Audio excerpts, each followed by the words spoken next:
नमस्कार दोस्तों। आज के इस वीडियो में हम देखेंगे संविधान के महत्वपूर्ण भाग के बारे में। तो संविधान का महत्वपूर्ण भाग क्या होता है या भाग क्या होते हैं। तो जैसे मान लेते हैं संविधान एक किताब है, तो किताब में कुछ चैप्टरों में बांटा गया था। तो ये जो चैप्टर होते हैं यही क्या होते हैं, भाग होते हैं। तो कुल संविधान में कुल कितने भाग हैं, तो कुल कितने चैप्टर हैं, तो कुल 22 चैप्टर हैं। तो इस वीडियो में हम 22 चैप्टर में जो प्रमुख हैं उनको देखेंगे कि किस भाग में क्या दिया गया है और किस अनुच्छेद से लेकर के किस अनुच्छेद तक दिया गया। तो चलिए स्टार्ट करते हैं। ये हमारा भाग इस कॉलम में होगा, इसमें प्रावधान दिया गया होगा, इसमें अनुच्छेद होगा, फिर इसमें भाग होगा, इसमें प्रावधान होगा, इसमें अनुच्छेद कहाँ से कहाँ तक होगा, ये होगा। तो हम देखते हैं भाग 1 से लेकर के 22 तक हैं, लेकिन 22 में जो प्रमुख इसमें है उसमें आपको देखना है, पढ़ना है। देखते हैं भाग 1 में क्या है। भाग 1 में संघ और उसका राज्य क्षेत्र। भाग 1 में क्या है, भाग 1 संघ और उसका राज्य क्षेत्र, अनुच्छेद 1 से 4 तक। अनुच्छेद 1 से 4 तक भाग 1 में संघ और उसका राज्य क्षेत्र, अनुच्छेद 1 से 4 तक। भाग 2 में क्या है, नागरिकता। भाग 2 में क्या है, नागरिकता। किस अनुच्छेद से, 5 से लेकर के 11 तक। 5 से लेकर के 11 तक भाग 2 में क्या है, नागरिकता। भाग 3 में क्या है, मौलिक अधिकार। 12 से लेकर के 35 तक। भाग 3 में मौलिक अधिकार है 12 से लेकर के 35 तक। भाग 4 में क्या है, तो भाग 4 में नीति निर्देशक तत्व हैं। किस 36 से लेकर के 51 तक इस अनुच्छेद में है। भाग 4 का में क्या है, मौलिक कर्तव्य 51 काम है। मौलिक कर्तव्य किस में है, तो 51 काम है। जब हम इसको याद करते हैं तो यहाँ से लेकर के पहले 4 का तक याद कर लेते हैं। जब ये 4 क्या हमें आसानी से याद हो जाता है तब हम आगे के जो भाग हैं उसको याद करते हैं। तो आपने देखा भाग 1 में संघ और उसका राज्य क्षेत्र, भाग 2 में नागरिकता, भाग 3 में मौलिक अधिकार, भाग 4 में नीति निर्देशक तत्व, भाग 5 में मौलिक कर्तव्य, भाग 4 का में मौलिक कर्तव्य 51 का में। तो इसको हम देखते हैं क्या कि भाग 1 में संघ और इसका राज्य क्षेत्र अनुच्छेद 1 से 4 तक है। भाग 2 में नागरिकता 5 से लेकर के कितने 11 तक है। भाग 3 में मौलिक अधिकार 12 से लेकर के 35 तक है। भाग 4 में नीति निर्देशक तत्व तो 36 से लेकर के 51 तक है। और भाग 4 क में क्या है, तो भाग 4 क में मौलिक कर्तव्य दिया गया है। तो इस तरह एक एक करके हम 4 ग्रुप को याद करेंगे, तब आगे बढ़ेंगे तो आसानी से याद होगा। तो आगे अब देखते हैं भाग 5 में क्या दिया गया है। तो भाग 5 में संघ दिया गया है 52 से लेकर के 151 तक। 52 से लेकर के 151 तक। भाग 6 में क्या दिया गया है, तो राज्य दिया गया। भाग 5 में संघ सरकार या संघ है, भाग 6 में राज्य है 152 से 237 तक। और भाग 7 में जो कुछ मैटर दिया गया तो उसको निरसित कर दिया गया है, तो उसको हमने नहीं लिखा है। भाग 8 में क्या है, संघ शासित प्रदेश। तो इस प्रकार आप तीनों को अगर याद करना चाहें तो आसानी से याद कर सकते। कैसे, भाग 5 में संघ है, भाग 6 में राज्य है, भाग 7 में निरसित कर दिया गया, भाग 8 में क्या है, संघ शासित प्रदेश है। संघ शासित प्रदेश, 5 में संघ, 6 में राज्य, 8 में संघ शासित या केंद्र शासित प्रदेश। केंद्र शासित प्रदेश। तो 3 को देखेंगे हम। 3 को भाग 6 में क्या दिया गया है, संघ दिया गया है। भाग 5 में क्या दिया गया है, संघ किससे, तो 52 से 151 तक। भाग 6 में क्या दिया गया, भाग 6 में राज्य के बारे में दिया गया। तो राज्य के बारे में कहाँ से कहाँ तक दिया गया, तो 152 से लेकर के 237 तक। भाग 7 को निरसित कर दिया गया। भाग 8 में क्या दिया गया है, तो भाग 8 में क्या दिया गया है, तो 239 से 242 तक। 239 से 242 तक।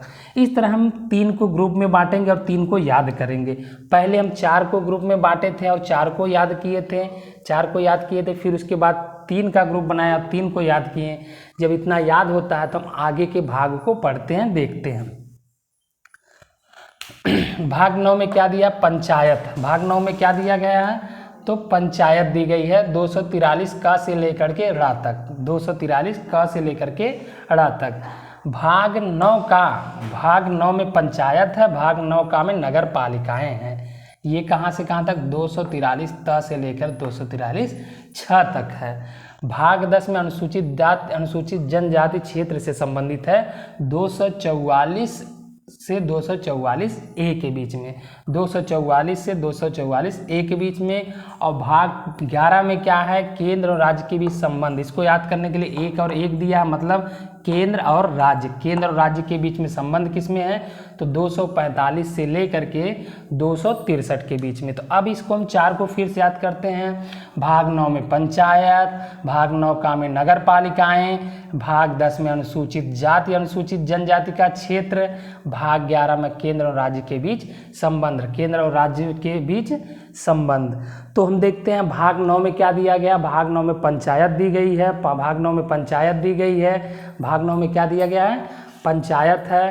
भाग किस अनुच्छेद से है, तो 243 से लेकर के 243 से लेकर के कितने हैं, तो क से लेकर के कहाँ तक है, र तक है। और फिर भाग 9 का में क्या दिया गया है, नगर पालिकाएं हैं, ये त से लेकर छत्र तक दिया गया है, ये ना हो गया। अब 10 में क्या दिया गया, 10 में अनुसूचित जाति अनुसूचित जनजाति के क्षेत्र के बारे में दिया गया है, अनुसूचित जाति, और किस अनुच्छेद से किस अनुच्छेद, तो 244 से 244 ए के बीच में दिया गया है। तो भाग 11 में क्या है, भाग 11 में क्या है, केंद्र सरकार और राज्य सरकार के बीच में संबंध में है, किस अनुच्छेद से है, तो 245 से लेकर के 263 के बीच में, 245 से लेकर के 263 के बीच में। तो आगे हम देखते हैं क्या है, भाग 15 है, भाग 15 में क्या दिया गया है, तो भाग 15 में निर्वाचन है, भाग 15 में निर्वाचन 324 से लेकर के 329 के बीच में, 324 से लेकर के 329 के बीच में है। फिर भाग 17 में क्या दिया गया है, राजभाषा दी गई है, राजभाषा कहाँ से कहाँ तक, 343 से 351 तक। भाग 18 क्या है, भाग 18 में आपात उपबंध है, 352 से 360 तक। भाग 20 में क्या है, संविधान संशोधन 368 है। तो ये 4 हम अलग से याद करेंगे, अगर ये 4 अलग से याद करेंगे, 4 के बाद हमारा 4 जो बचा है, जैसे हम 4 को एक साथ याद करेंगे तो आसानी से याद होगा, फिर इन 4 को याद करेंगे तो ये आसानी से याद होगा। तो देखते हैं भाग 15 में क्या है, भाग 15 में निर्वाचन, भाग 15 में क्या है, निर्वाचन है, 324 से लेकर के 329 तक। भाग 17 में क्या है, राजभाषा है, राजभाषा 343 से अनुच्छेद से लेकर के 300 की कहाँ तक है, तो 351 तक है। फिर हम देखते हैं क्या कि उसके बाद का भाग 17 हो गया। भाग 18 में क्या, आपात उपबंध है, आपात उपबंध 18 में है, 352 से 360 तक।